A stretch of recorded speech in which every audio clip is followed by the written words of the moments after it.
So, my line manager has a feral cat called Nigel that they keep on bringing in, and they're tasking us to actually look after his feral cat.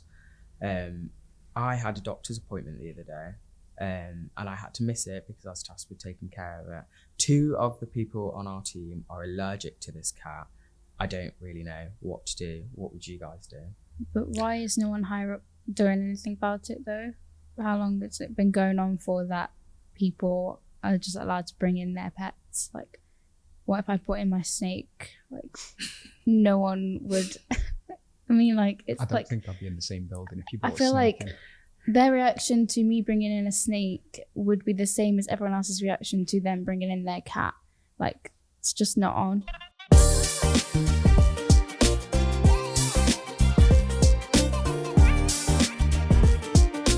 Hi, my name is Paris, and that's not to be confused with the city. Hi, my name's Taylor, not to be confused with the seamstress. Hi, my name's Kieran, also known as Key, and I like to unlock many opportunities. My name is Kaya, and there is nothing much else to actually add on to that. But today we are here creating a podcast surrounding questions and queries around young people's employment, and we're trying to answer them as young people with leaving care and in-care experiences. So let's get cracking.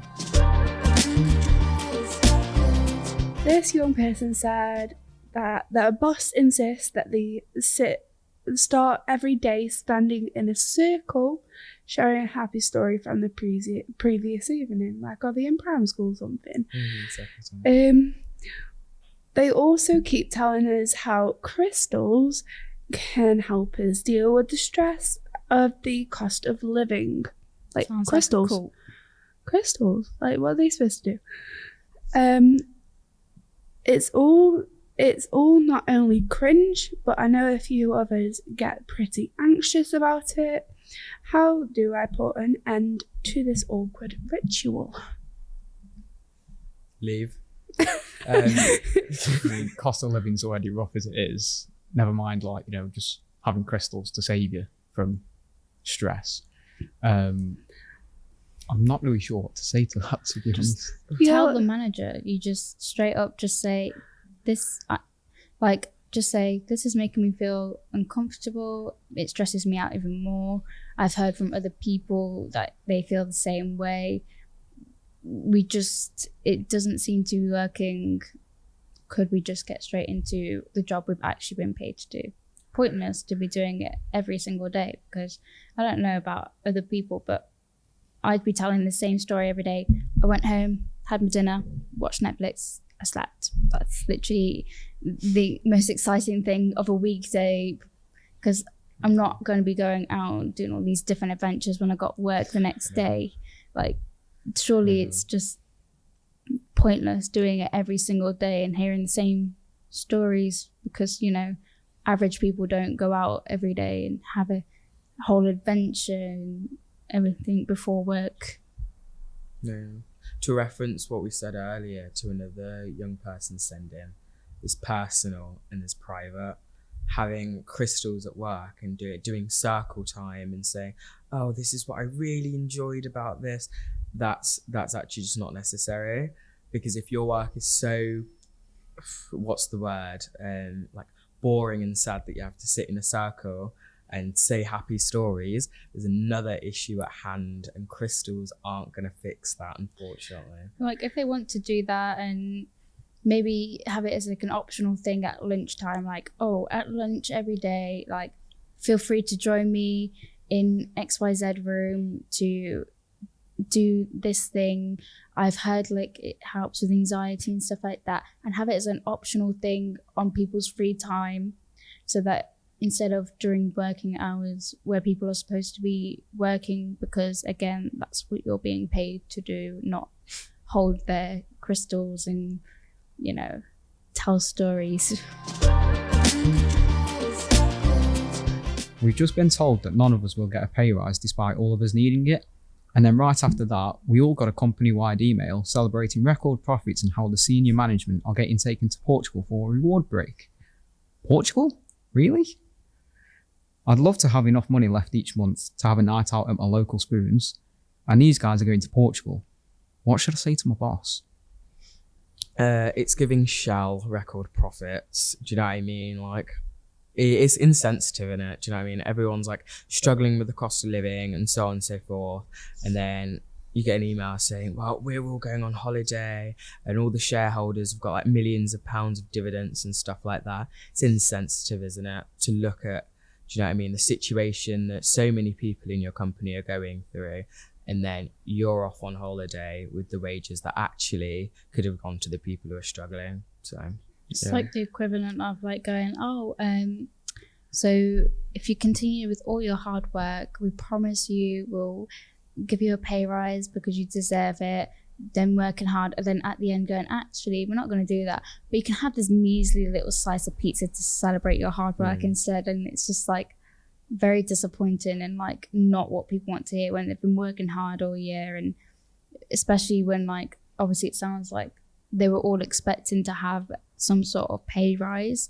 And obviously a lot of people are struggling with like cost of living and would really benefit from this. And then to have an email go around like whilst they're at work and they're seeing this, and it's like all these people who are well off in the company are being rewarded just for like sitting in a chair in a high office already after you've worked or your butt off all year. It's just it's not very professional either.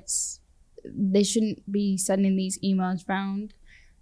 Like, it's out of touch. It's like people over profits. Do you know what I mean? Because it's not like they can't afford to give people the pay rise. It's that they'd rather keep the money for themselves and share it out between the people who already earn more than what the people who are struggling are on. Do you know what I mean? It's something that, do you know what I mean? It's just selfish. Like, why Portugal? Why not like your local spoons?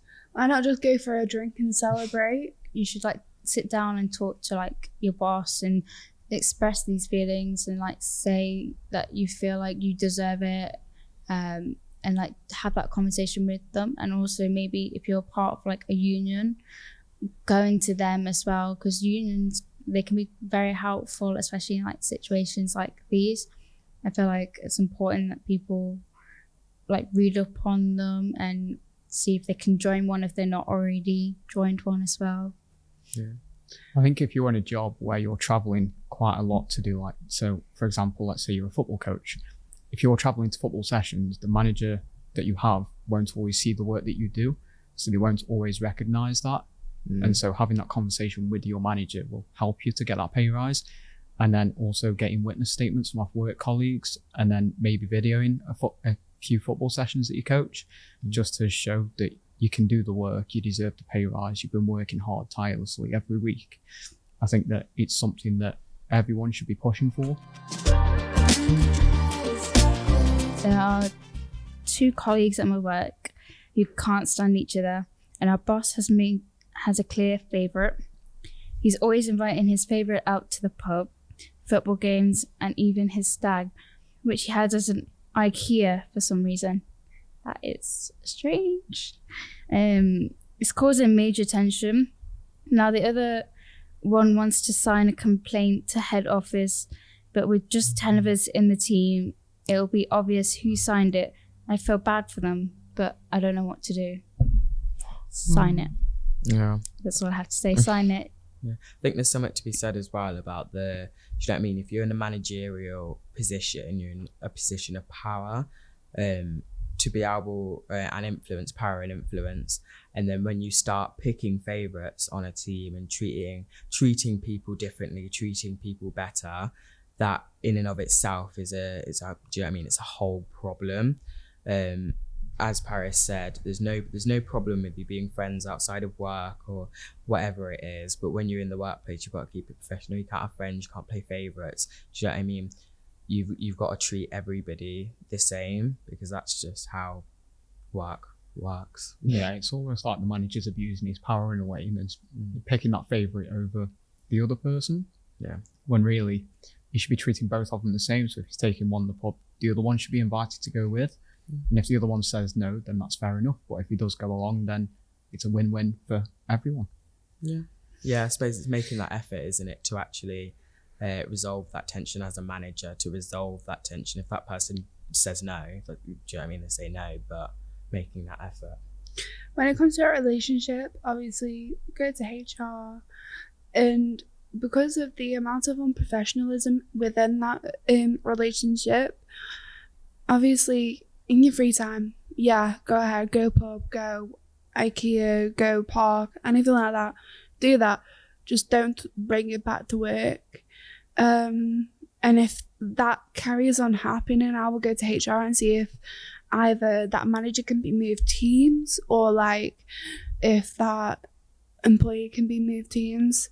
Just like try and split them up within the workplace, because obviously tension, not the best friend within a workplace, because then everybody feels uncomfortable, and obviously with them being in a managerial like position, it's like, why would I listen to you?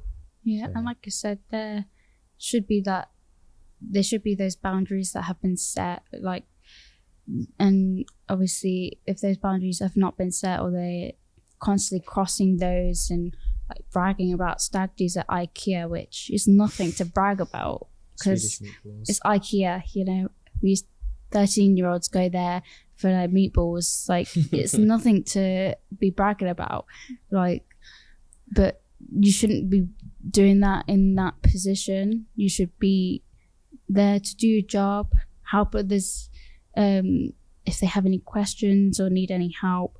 And I think they might not even realize what they're doing, might not realize it's wrong until you guys bring it to light. And obviously there are tensions, and so you shouldn't be worried about tensions being brought forwards because of signing something. They're already there, so you should sign it regardless to hopefully try and sort that situation out and make it a more positive space for people to be working in. Get the crystals. Circle time.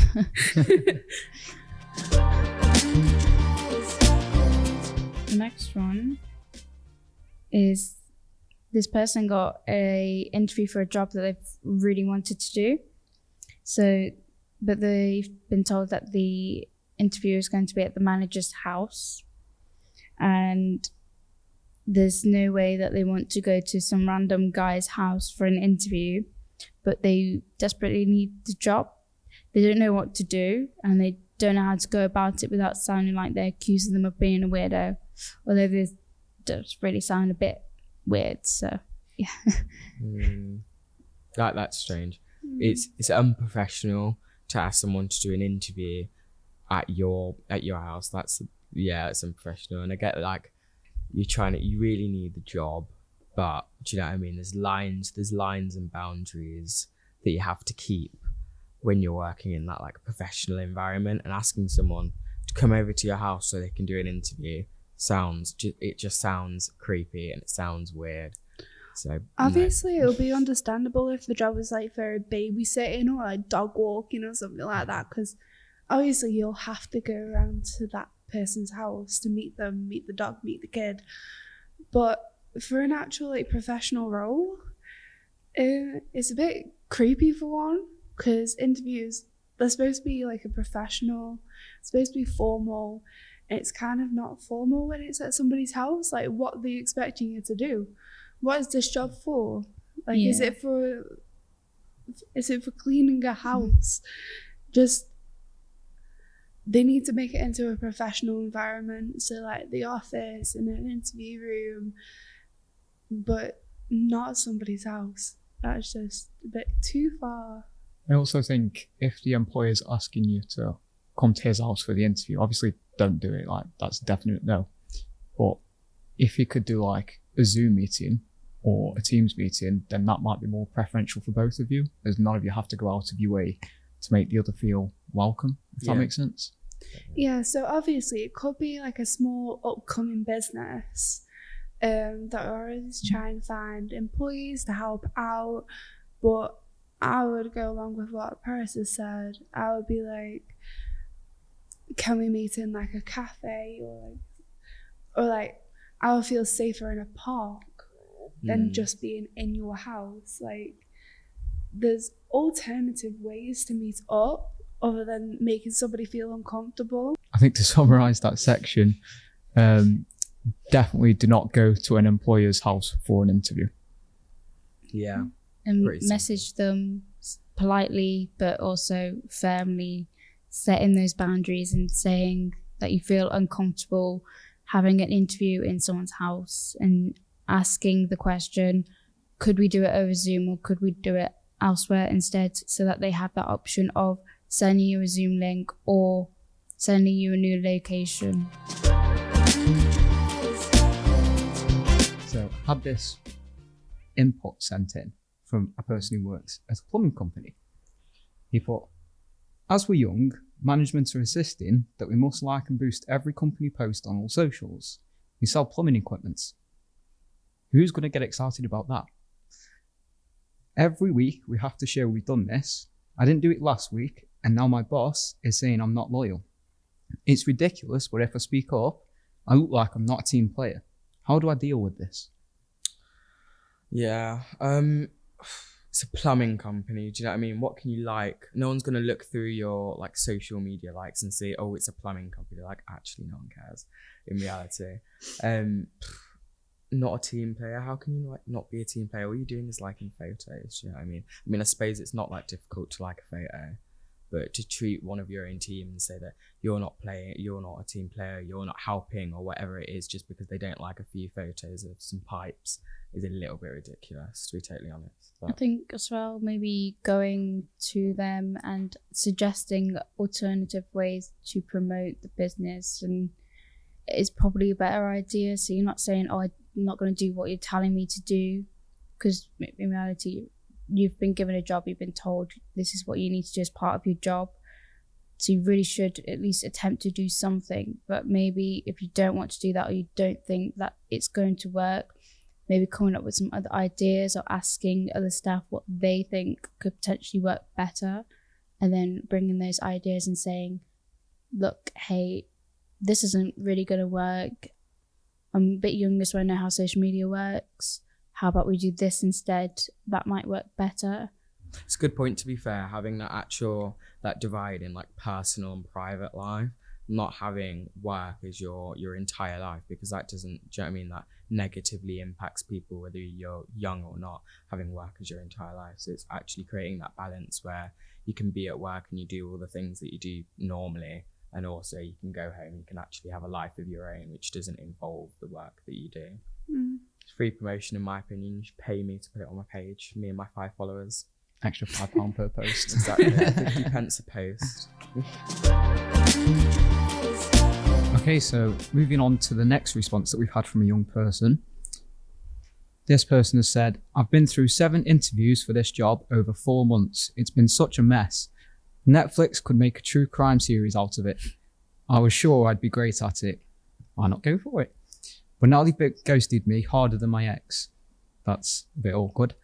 No idea what's happening and nobody's replying to me. Meanwhile, I see my friend, who I met whilst applying for this job and other jobs too, just posted a story on Instagram about landing her dream job. Pretty sure it's the same job. Do I just give up? Should I ask her if it's the same one? She's super cool, but I can't just ignore her story, especially since she likes all my stuff. What should I do?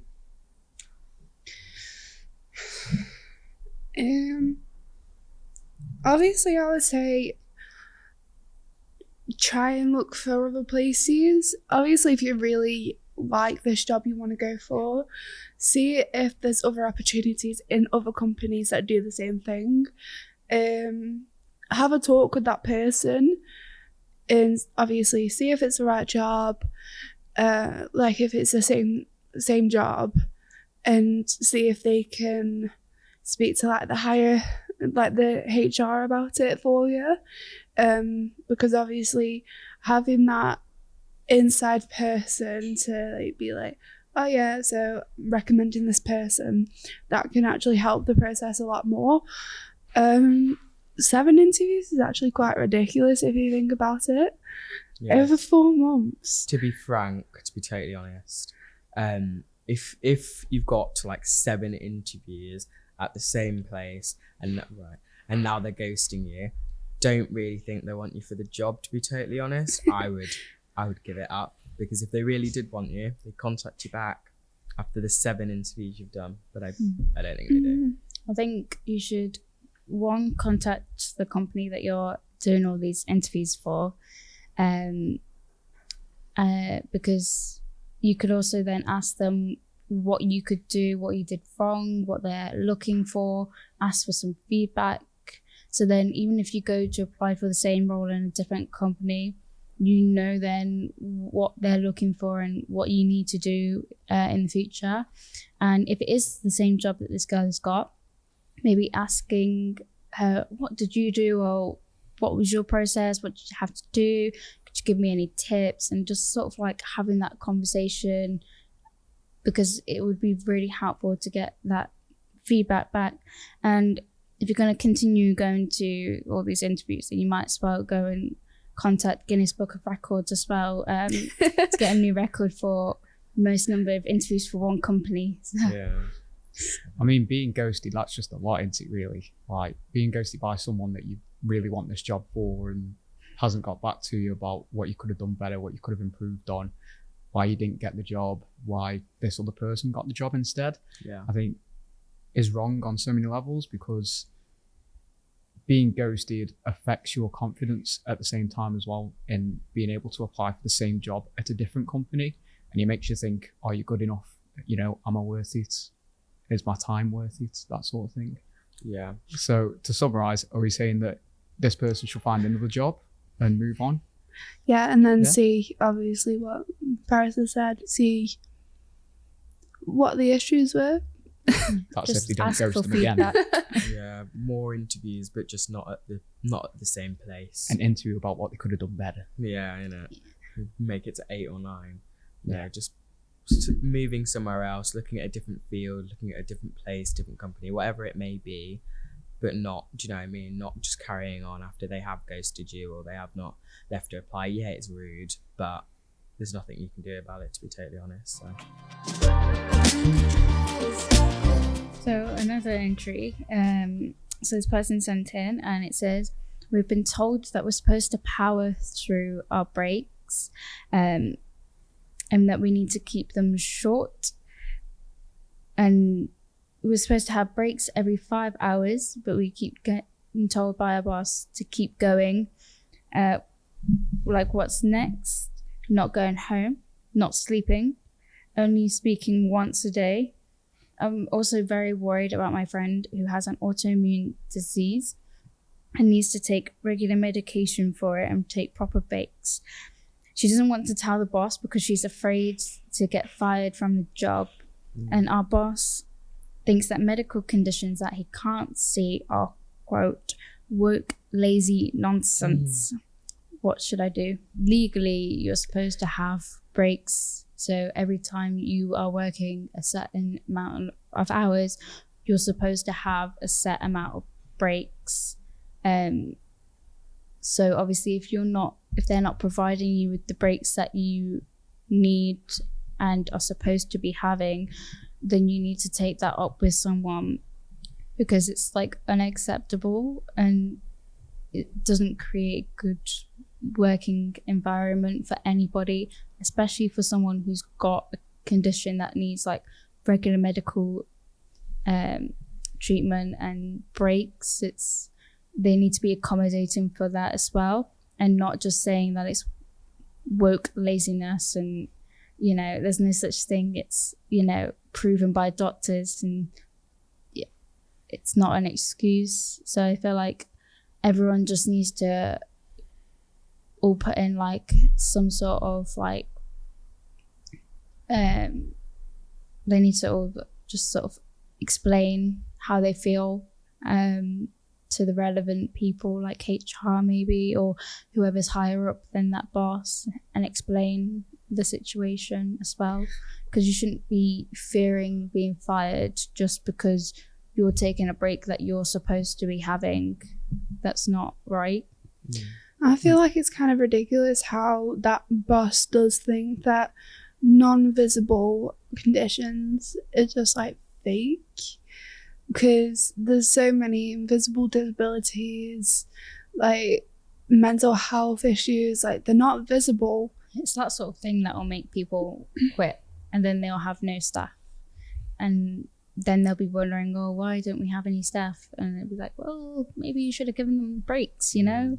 Like, you know, you need to reflect on yourself and try and make sure that you're retaining the staff that are working hard, that are doing their jobs. Another young person said, so basically at work, they're currently being asked to do 5 hours overtime a week, unpaid, this is. So they've said, like, they don't mind helping out here and there, but I've just been given a warning as I was asked to work late on a Saturday despite it being my birthday and my girlfriend having planned a big night out for it. My manager said I was old enough to not be making a big deal about my birthday anymore, but it was their 21st birthday, so it was a big milestone. It seems unfair to be getting a warning because I was born on a particular day where years later I'm suddenly needed late at work at the last minute. How do I stand up for myself on this one?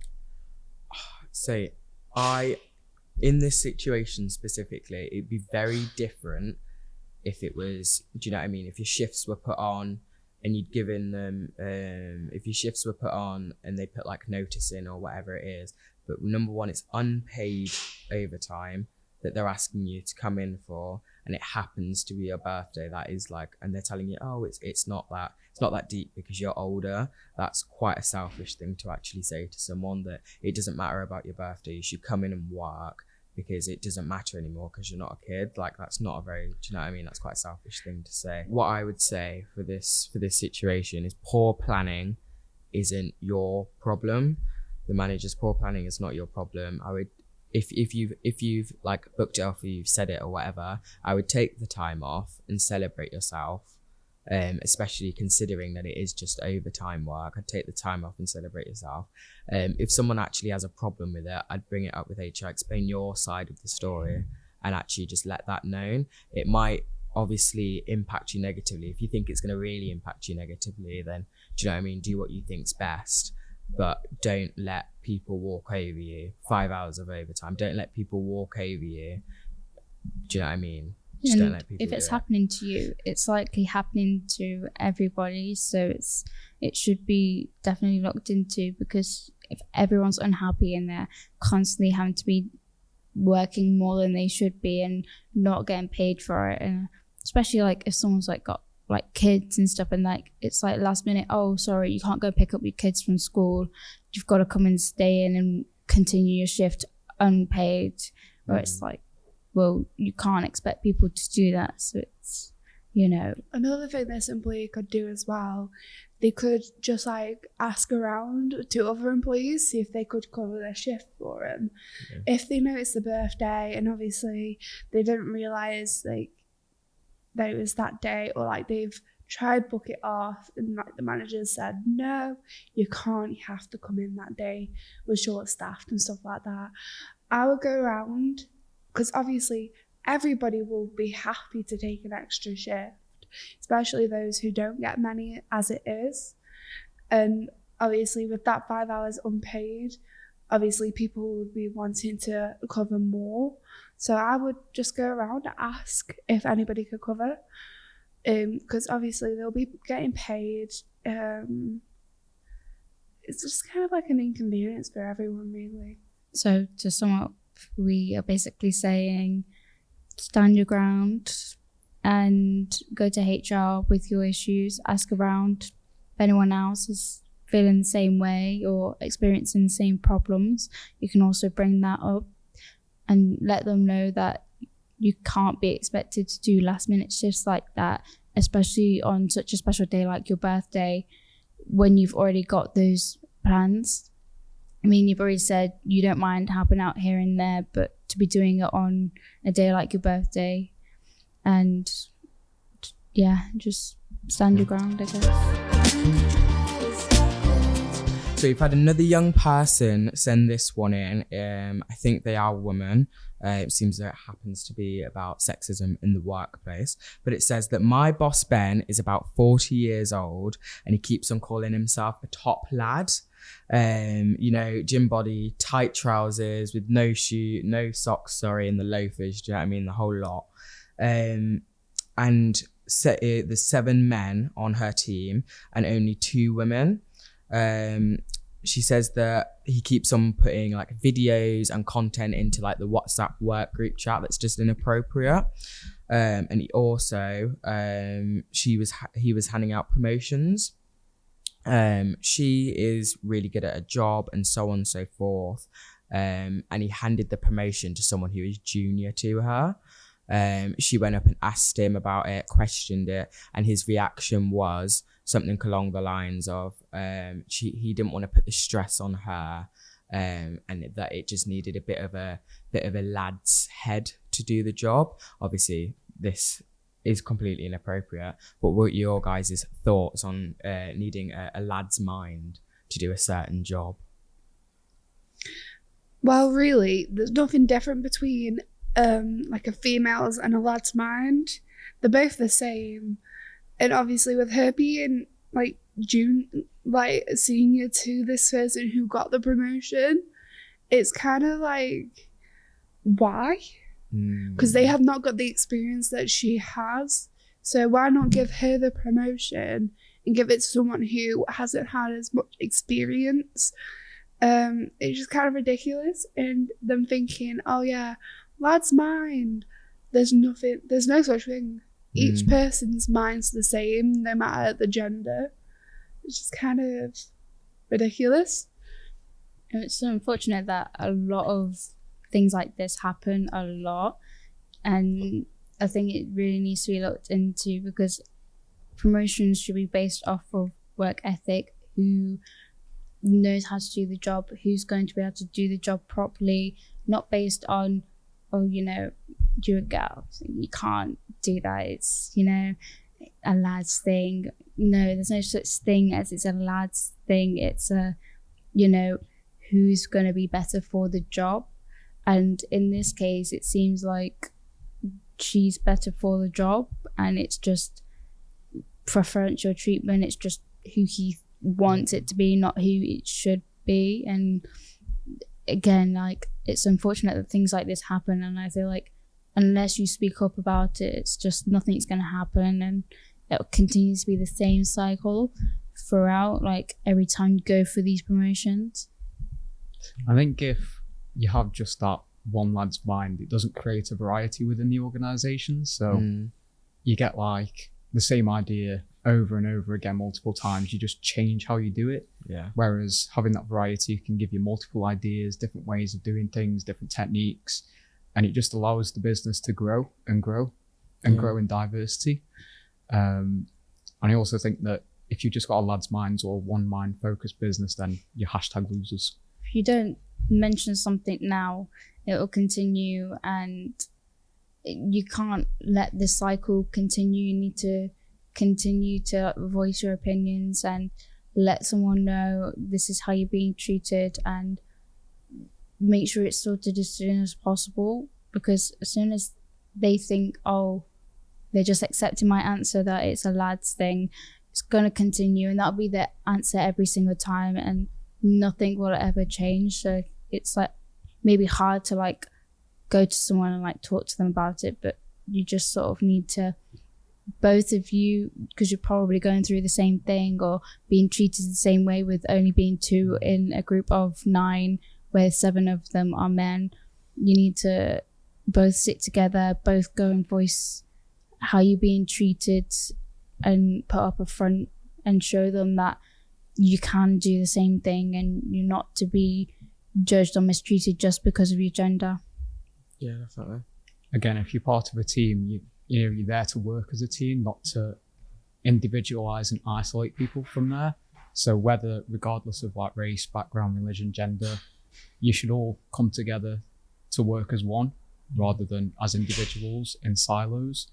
And I think that, again, businesses need to encourage that diversity, just so that they can really improve and grow as an organisation rather than, again, as that individual. There's also legislations against being mistreated just because of, for example, your gender. So it's, there should be some sort of consequence put in place, because there are legislations that protect everybody in the UK from these types of things and situations from happening. To sum up, I'd definitely reference in sort of maybe like a complaint or so on and so forth, like the Gender Equality Act, where actually you can't treat people differently on regards of, do you know what I mean, gender, race, sex, pregnancy, so on and so forth, and just kind of bring that up, allow that to be known. Obviously I'd complain about the fact that you haven't been given the role, even though you're more qualified, you're more this, you're more that, but you know what I mean, you can't do anything more than actually bring up the situation, say how it's wrong. If they don't improve on that, then it's something else that you might need to do, take more action forward. But yeah, maybe have a talk about equality as well in the workplace.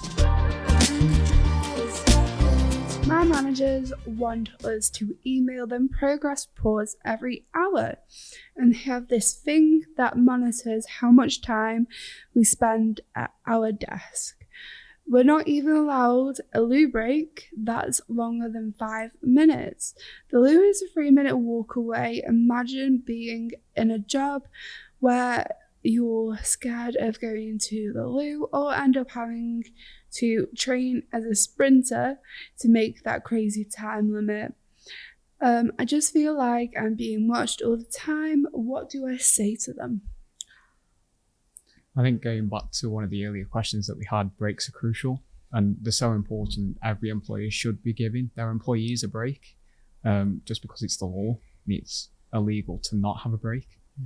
I also think that watching everything that they do, every slight movement that they do at work is wrong, because yes, you want your employee to get the most out of work, but you also want them to feel comfortable.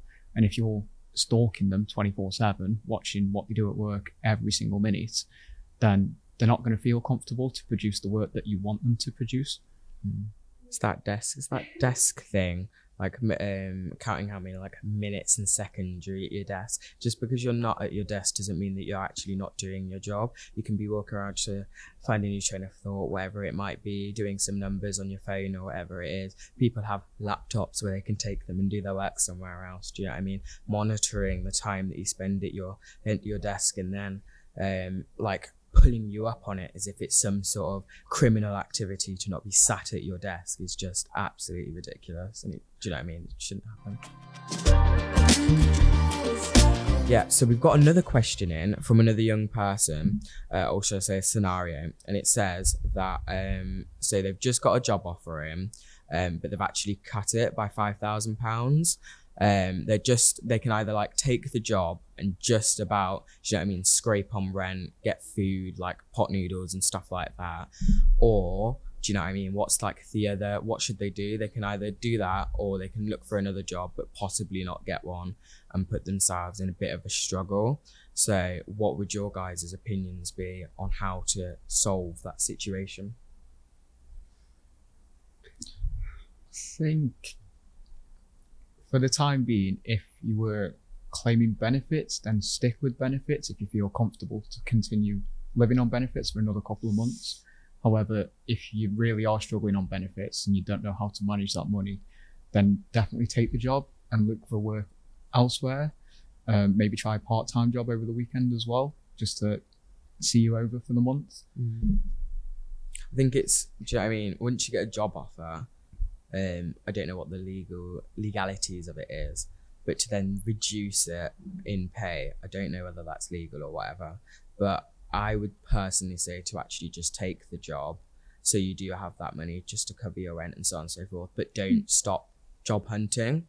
So they've offered you this and they've cut it by £5,000, but you really need that £5,000. So take the job that they have given you and carry on looking for another one, because otherwise you're going to put yourself in a really sticky situation, because you won't be able to pay your rent and you won't be able to do this and so on and so forth. So just carry on like the job search. Yeah, in terms of like how you said, like if it was like a verbal contract, it's sort of like you should just be careful in general. Like if you're doing it verbally, you should always ask them in future to make sure that they are writing it down and it is written, it's there, everyone can see it, everyone knows what to expect, because, you know, obviously people can change what they said. They can say, oh, I actually didn't say that, because if it's not there in paper, it's, you don't have proof that that was actually what was said, and then you have no argument and you have to just accept that. So I think in terms of like in the future, just making sure you are making sure there is some sort of physical, this is what's been said, this is your contract, you're going to be paid this is your hours, like it's all there. Yeah, making sure it's actually like in a copy. No.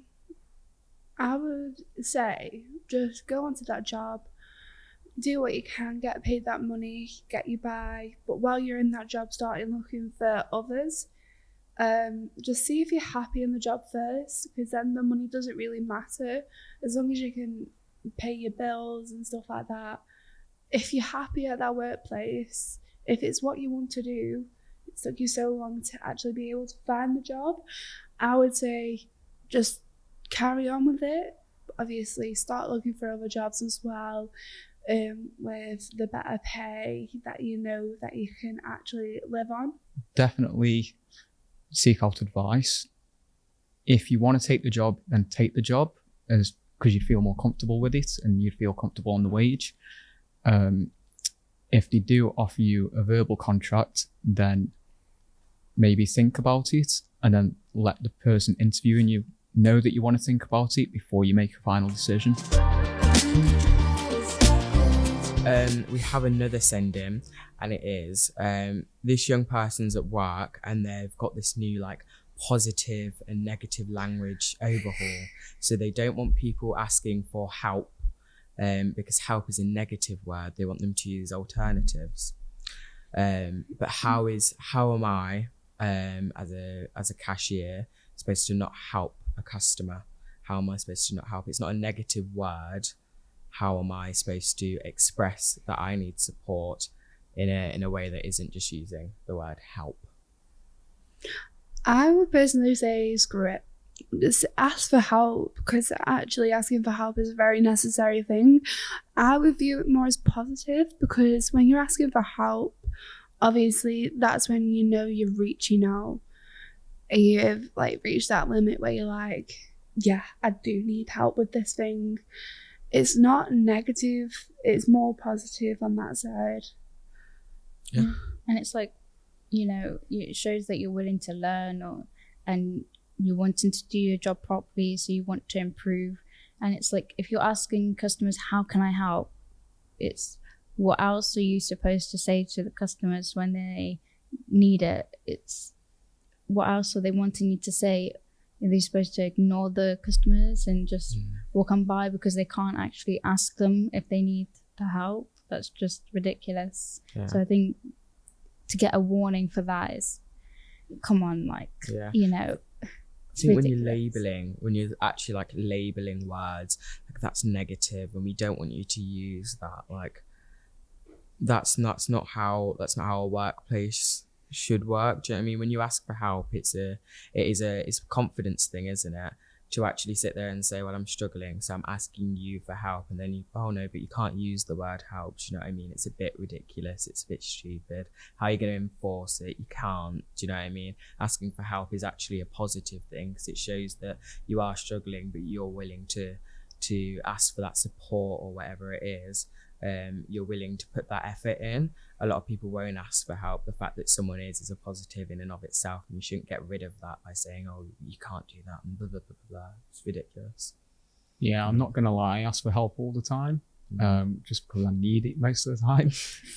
I'm not saying that I'm not good at my job, but yeah, you do need help. Everyone needs a little bit of help every now and again. And I think abolishing the word help in a workplace is the wrong thing to do and the wrong way to go about things. Sometimes young people will struggle to ask for help, and so not being able to use the word help or show their way of asking for help is useful for them.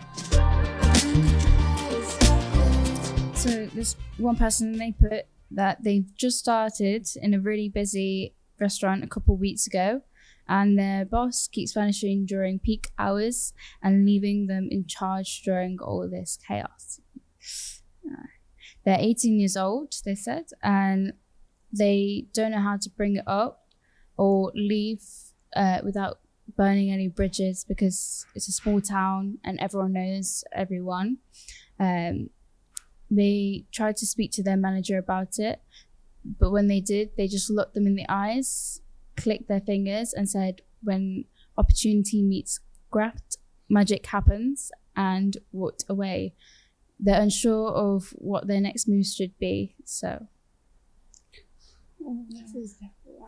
First off, I would speak to a work colleague about this and see if they've had a similar experience. So I know I've had a similar experience in a different job, not in a restaurant, where I was in charge of a group of young people, say there was 20, 30 of them, and I had to deliver a sports session single-handedly on this apprenticeship, and I didn't know the first thing about it. It was my second week there. It was really difficult. It was really frustrating. So I spoke to a few work colleagues. They said they had had similar experiences, and from that we kind of formed a group and then went to the manager about it together rather than as an individual. Yeah, it's a bit rough, to be totally honest, actually. Do you know what I mean? Because when you're in that situation and it is peak time in a restaurant, like you cannot just leave, unfortunately. You can't just like walk out or anything like that. But to actually just put all of that like responsibility, checks, tills, blah, blah, blah, blah, blah, all on someone who's new to the job, who's 18, who's this, that, do you know what I mean? Like it's just actually not it. It's not on to actually allow that to happen, and then you're the manager, you can see someone who's asking for support and then you just click your fingers like they're some sort of worker, do you know what I mean? Like it's not on, really. It's not on. I think you just have to sort of stand your ground and sort of say to the manager that you've not got the experience, you just started out, and explain what you can and can't do. And also, if there are any other like managers, go to them and explain your situation and your encounter with that manager, and just say exactly how it happened, what happened, and see if there's any way to either be moved to less busy times for your shift, or to, have some sort of reprimand for that manager, because it's not ideal. You shouldn't be put in a situation like that. Anything could happen, and that manager is supposed to be the one that's liable and not you. Otherwise you would have been employed in that position and paid to do that job, but you've not. And in terms of it being a small town and burning bridges, it's, well, if they have any common sense, they'll understand where you're coming from, and they'll know that you tried your best. So just, yeah. I think it's a good point that Kieran mentioned earlier about actually like asking your colleagues to see if they've got any like similar experience, even asking them if they could assist you with it, because obviously when you're in that situation specifically, because you can't ask your manager because he's off or whatever, when you're in that situation specifically, it can be really, really hard. It can be really difficult to just like think on your feet, especially when you don't have the experience of where you are. But to ask the people around you if they've got similar, you do go to the manager as like a group and you say, actually, hold on, what you're doing here isn't right. We don't feel supported, so on and so forth. And you see how the response is that. If he clicks his fingers in your face again, and do you know what I mean, it's just straight up rude, then I think it's time to like evaluate whether it's worth being there, given how he's treating you and the work that he's actually putting you through when it's not your job title. That was all the queries and questions that we've been sent in over the last few weeks, and I hope it has really helped you as young people to figure out some questions surrounding employment. That's it from us. Bish, bash, bosh.